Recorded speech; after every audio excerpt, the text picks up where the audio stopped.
আপনি চাইলে আপনার বিদ্যুৎ বিল পরিশোধ হয়েছে কিনা সেটা চেক করতে পারেন।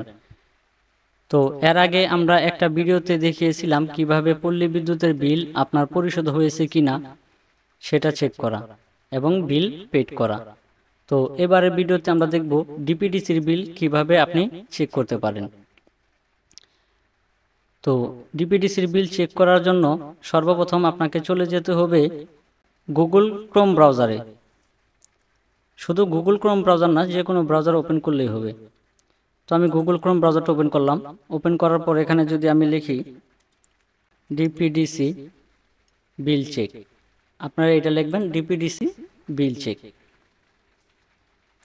ডিপিডিসি বিল চেক লেখার পর সর্বপ্রথম যে ওয়েবসাইটটা চলে আসবে এখানে একটা ক্লিক করে দিবেন। তো এখানে ক্লিক করে দেওয়ার পর এই জায়গায় দেখেন তিনটা অপশন আছে, লেজার, ই বিল, মিস বিল। তো যেহেতু আমরা চেক করব যে আমাদের বিলটা জমা হয়েছে কিনা, এজন্য আমাদেরকে লেজারে ক্লিক করতে হবে। লেজারে ক্লিক করার পর এখানে দেখেন যে ক্যাপচা আইকনটা কিন্তু হাইড হয়ে আছে, এখানে কোনো দেখাচ্ছে না। এজন্য ফাঁকা মানে এখানে কিছু না লিখেই এই সার্চ বারে একটা ক্লিক করে দেন, তাহলে কিন্তু এটা চলে আসবে, ক্যাপচাটা চলে আসলো। তো এখানে আপনি আপনার যে কাস্টমার নাম্বারটা আছে, ডিপিডিসির যে কাস্টমার নাম্বারটা আছে, যে বিদ্যুৎ বিলের কপির যে কাস্টমার নাম্বারটা, তো এই কাস্টমার নাম্বারটা এখানে দিয়ে সার্চ করতে হবে। তো আমি আমার কাস্টমার নাম্বারটা দিয়ে দিচ্ছি। হ্যাঁ, তো আমি আমার কাস্টমার নাম্বারটা এখানে দিয়ে দিলাম। আর এখানে যে ক্যাপচাটা আছে এই ক্যাপচাটা এখানে ফিল আপ করতে হবে সেম টু সেম ভাবে। তো আমি ফিল আপ করে দিচ্ছি।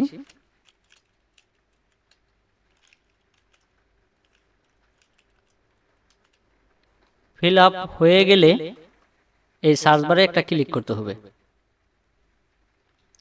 সার্চ বারে ক্লিক করার পর আপনারা দেখতে পারবেন যে এই পর্যন্ত আমি কবে কবে বিল দিয়েছি সব এখানে দেখতে পারবেন। 2 বছরের প্রায় এখানে আমার 2020 সালেরও বিল দেখাচ্ছে, তার মানে 4 বছরের হিসাব কিন্তু এই জায়গায় আমি দেখতে পারতেছি। এই যে দেখেন গত ভিডিওতে কিন্তু আমি বিলটা দিয়ে দেখিয়েছিলাম, এই বিলটা কিন্তু আমি দিয়ে দেখাইছিলাম, যেটা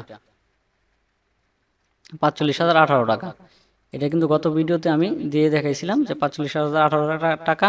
আর আপনাদের বলেছিলাম যে এটা অনলাইনে চেক করা যায়, যদি আপনি দেখতে চান তাহলে আমি পরবর্তীতে একটা ভিডিও তৈরি করব আপনাদের জন্য কিভাবে অনলাইনে চেক করা যায়।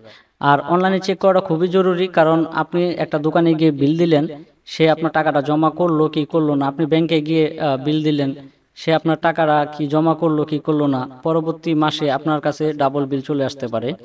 তো এই জন্য বিদ্যুৎ বিল অনলাইনে চেক করাটা খুবই জরুরি। তো আজকের ভিডিওটা দেখে যদি আপনাদের কোনো প্রকার উপকার হয়ে থাকে তাহলে অবশ্যই চ্যানেলটা সাবস্ক্রাইব করে দিবেন। আর যদি অলরেডি সাবস্ক্রাইব করে থাকেন তাহলে অসংখ্য ধন্যবাদ। আসসালামু আলাইকুম।